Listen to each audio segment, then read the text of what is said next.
Sur Télé Sud dans l'entretien du jour et vous êtes de plus en plus nombreux à nous regarder. Nous recevons aujourd'hui Monsieur François Nelson Tadjea. Bonjour. Bonjour. Vous allez bien? Ça va très bien. Alors dites-moi Monsieur Tadjea, vous êtes président des Forces révolutionnaires pour la démocratie. Oui. Aujourd'hui, alors tout de suite on va attaquer sur bien sûr je parle de la situation en Centrafrique. Oui. Monsieur Tadjea, vous savez en guise de soutien à la Centrafrique, l'Union européenne elle a finalement déboursé la rondelette somme de 81 millions d'euros qui serviront notamment à l'éducation, à la santé et à la sécurité alimentaire. Si je regarde attentivement même, on indique même qu'au total, c'est un montant de 101 millions d'euros qui a été débloqué en 2014 en faveur de la République centrafricaine. Et dans ces 101 millions, vous savez, 20 millions d'euros déjà promis au début de l'année pour soutenir le processus électoral. Vous dites quoi? Vous répondez quoi? Je voudrais d'abord rendre un vibrant hommage à l'Union européenne pour cette aide, parce que la République centrafricaine a vraiment besoin de cette aide pour s'en sortir par rapport à cette crise. Je voulais tout d'abord mettre l'accent sur le fait que si cette aide a été donnée à la République centrafricaine, il faudrait que cette aide va réellement à l'éducation, comme vous l'avez dit, à la santé, à la sécurité. Il ne faudrait pas que cette somme d'argent soit détournée au profit d'une tierce personne. Bon, vous en parlez comme ça, pourquoi vous craignez le pire? Non, mais parce que je ne voulais pas que les mêmes erreurs du passé puissent encore se reproduire, parce que si vous voyez... Vous faites confiance à la présidente de transition actuelle? Oui, je fais confiance à la présidente, mais sauf que je ne fais pas confiance aux gens qui l'entourent, parce que ce sont les mêmes qui ont détruit ce pays, qui est entouré par la présidente. Je fais allusion à M. Jean-Jacques Demafout, qui est aussi l'un des responsables de la crise centrafricaine que vivent les Centrafricaines en ce moment. Mais parlons-en justement, vous savez, ces 101 millions d'euros vont notamment servir à aider, en tout cas à contribuer à soutenir le processus électoral. Vous y croyez? Bon... c'est possible, donc ça veut dire que c'est possible? Entre guillemets, oui.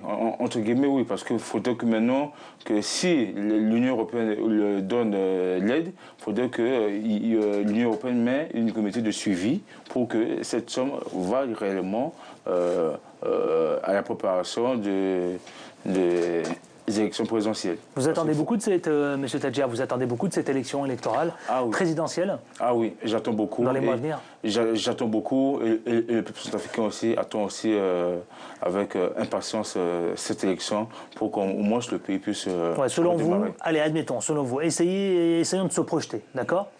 Selon vous, quel est le chantier prioritaire? Prioritaire d'abord pour le pays, pour la Centrafrique?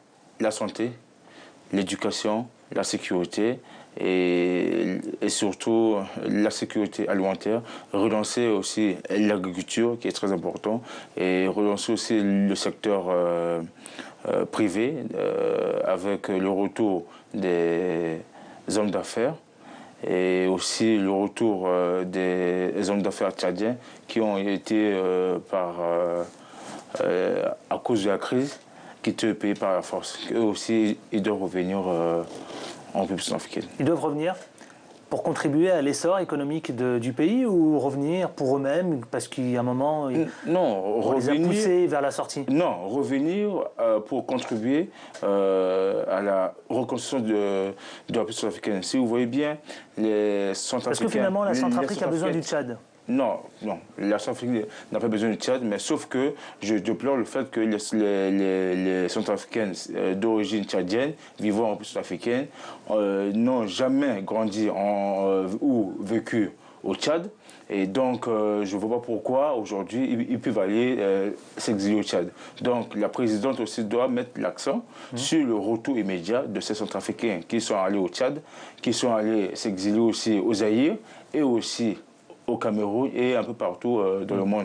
Donc la présidente doit mettre l'accent vraiment à une véritable réconciliation nationale entre tous les fils et entre les fils et filles des... Alors justement, parlons-en. Vous savez, il y a la Commission internationale qui est chargée d'enquêter sur les violations des droits de l'homme en Centrafrique. Vous savez, il est arrivé il y a quelques jours. La semaine dernière, précisément le 8 mars, me semble-t-il, enfin bref, mardi dernier, c'est-à-dire il y a une semaine à peine.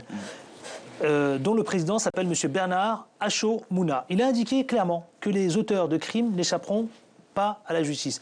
Alors, il n'y aura pas de réconciliation sans la justice et que toute personne impliquée dans des actes de violence et de violation des droits de l'homme ne peut faire partie d'un gouvernement de réconciliation ni échapper à la justice.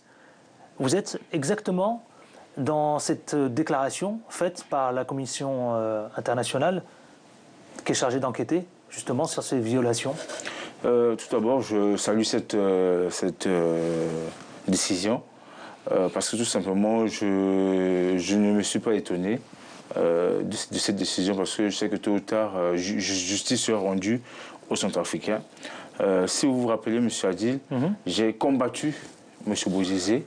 Je n'ai pas combattu les Centrafricains. J'ai combattu M. Bozizé et j'ai combattu Bozizé parce que... J'ai combattu, donc c'est le passé. Aujourd'hui, oui. Vous ne combattez plus du tout. Non, non, parce que Bozizé ne fait plus l'actualité en peuple centrafricain. Maintenant, c'est maintenant... Mais il a ses hommes. Oui, il a ces hommes qui continuent toujours... Qui sont présents, sur place. Oui, qui continuent toujours à assassiner les Centrafricains à travers son mouvement, les anti-Balaka, qui est piloté par lui. Et donc, c'est pour ça que je demande aussi, même à la communauté internationale, de faire arrêter aussi Michel de Chodja, qui est exilé au Bénin, et qui fait croire à tout le monde qu'il ne sera pas jugé. Donc, Michel de Chodja, Bozizé et tous ses complices... Selon vous, il doit être jugé aujourd'hui Oui, bien sûr.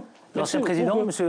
Tadjia? Oui, bien sûr, parce que... Pourquoi? Qu'est-ce que vous voulez reprocher à M. Tadjia? Qu'est-ce que vous reprochez précisément? Mais d'une part, la Séléka a aussi violé des Centrafricains, tué, assassiné, torturé des Centrafricains. Et ils ne peuvent pas s'échapper comme ça ou échapper à la justice de la Cour pénale internationale. Ça, il est hors de question. Il faudrait que justice soit rendue à ces victimes qui ont perdu leurs biens, qui ont perdu leurs parents et leurs proches. Donc, vous êtes resté en contact avec, je sais pas, votre famille proche, vos amis de la Centrafrique? Oui. Qu'est-ce qu'ils vous disent, par exemple? Qu'est-ce que vous avez comme information? Bon, la situation est toujours tendue.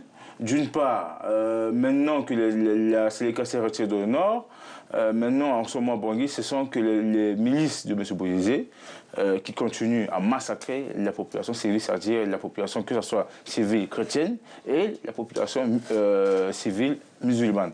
Et donc, c'est eux qui sont en train d'envenimer la situation sécuritaire à Bangui. Parlons de cette coopération politique, j'entends bien, entre la France et la Centrafrique. Finalement, qu'est-ce que vous en tirez comme leçon du passage du président Hollande, François Hollande, il y a à peine quelques semaines? Et notamment, il a rendu hommage aux soldats français, mais il a rendu hommage aussi aux responsables religieux, il a rendu hommage aussi à la présidente, enfin, lui souhaitant bon courage, il a rendu hommage à tous celles et ceux qui contribuent aujourd'hui à rétablir la paix.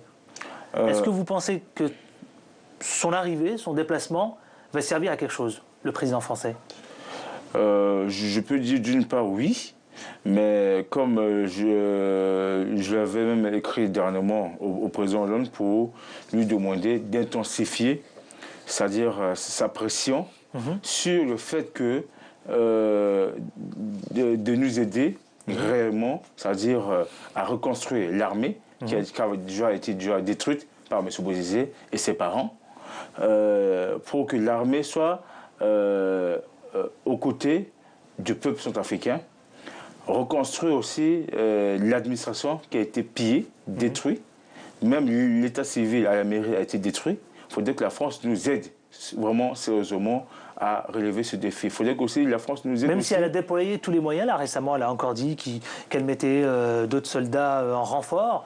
Je crois que ça doit s'élever à 1600, 1800 précisément, déjà présents, et en prolongeant même d'ailleurs l'opération Sangaris. Vous pensez que ça ne suffit pas, ça Non, ça ne suffit pas, mais il faudrait aussi voir le côté économique. C'est-à-dire, en ce moment, c'est le volet militaire et sécurité pour sécuriser la population africaine. Mais maintenant, après la crise, il faudrait que la France nous aide à nous accompagner à rétablir l'économie du pays pour permettre au pays de redémarrer. Parce qu'il ne faudrait pas que la France vienne combattre juste à nos côtés et après que la France nous laisse nous-mêmes diriger le pays seul. Donc il faudrait que la France nous aide maintenant à reconstruire le pays avec des aides économiques et aussi, si possible, avec certains conseils des opérateurs économiques et des conseillers justement, français. les autorités, Monsieur Tadjia, justement, les autorités françaises estiment qu'à Bangui, la situation est à peu près stabilisée. Est-ce que vous, je vous pose la question, est-ce que vous partagez ce constat? Non, je ne partage pas. Parce que je ne partage pas parce que déjà, si la situation est stabilisée, les Centrafricains ne vont pas rester dormir toujours sur le tarmac de l'aéroport. Si la situation est rétablie, les Centrafricains qui se sont exilés de l'autre côté du fleuve, à Zango, doivent aussi revenir. Les Centrafricains basés à la frontière camerounaise doivent aussi revenir. Parce que donc c'est quoi? La situation actuelle, elle s'empire? Parce qu'en ce moment... Elle s'empire, c'est ça? Oui, en ce moment, nous sommes arrivés à un niveau de règlement de compte. Et ce règlement de compte est fait que seulement que par les éléments... Alors si je vous dis, est-ce qu'on a évité le pire ou est-ce que la vie a repris, par exemple? Nous avons évité le pire. La vie a repris tout doucement. Déjà, je voulais même saluer l'aide financière que M. Denis Sassou Nguesso, le président du Congo, a donné pour pouvoir payer récemment un mois de salaire aux Centrafricains. Et donc, cela, nous remercions, mais ce n'est pas assez. Parce qu'il faudrait au moins payer 2 à 3 mois de salaire pour permettre aux Centrafricains de revenir et pour permettre aux Centrafricains maintenant de se... Il faut souligner aussi que le Gabon, le président gabonais, en tout cas, a envoyé des troupes, là, les troupes gabonaises, récemment, là, ce week-end, hein, c'est tout récent, hein, en Centrafrique.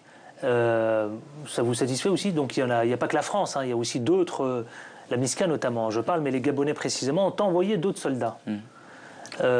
Vous pensez que ce n'est pas encore suffisant? Bon, je salue l'aide militaire que M. Bongo a envoyée, mais la situation maintenant, c'est qu'il faut dire que la présidente et les chefs d'État de la sous-région mettent l'accent pour désarmer par la force les milices de M. Bozizé. Parce que tant que M. Bozizé est toujours en cavale, c'est-à-dire, dans les dernières informations que j'ai eues, il se trouve présentement au Kenya. Monsieur Tadjia, dites-moi, je fais juste un constat, parce qu'après on doit rendre l'antenne et on arrive au terme de cet entretien. Je vous connais un peu, puisque je vous ai déjà reçu ici. J'ai l'impression que vous êtes assagi. Je ne sais plus le François Nelson Tadjia, révolutionnaire que j'ai connu. Non, qu'est-ce qui s'est passé? Non, rien s'est passé. C'est que chaque jour qui passe, on apprend à se construire. Et donc, je suis serein. Je suis toujours bouillon. Mais parfois, la sagesse vaut mieux qu'on puisse... Mais écoutez, tant mieux, tant mieux. Je vous le souhaite. En tout cas, tenez-nous au courant. Vous êtes le président des forces révolutionnaires pour la démocratie, François Nelson Tadjia. Merci infiniment d'être venu ici, même de parler de la situation centrafricaine. Il n'y a pas un jour où on ne traite pas la Centrafricain et on suit ça avec beaucoup d'attention. On se retrouve demain, vous savez, même lieu, ici même sur Télésud. Je vous souhaite une excellente journée. D'ici là, portez-vous bien. Ciao, ciao, à demain.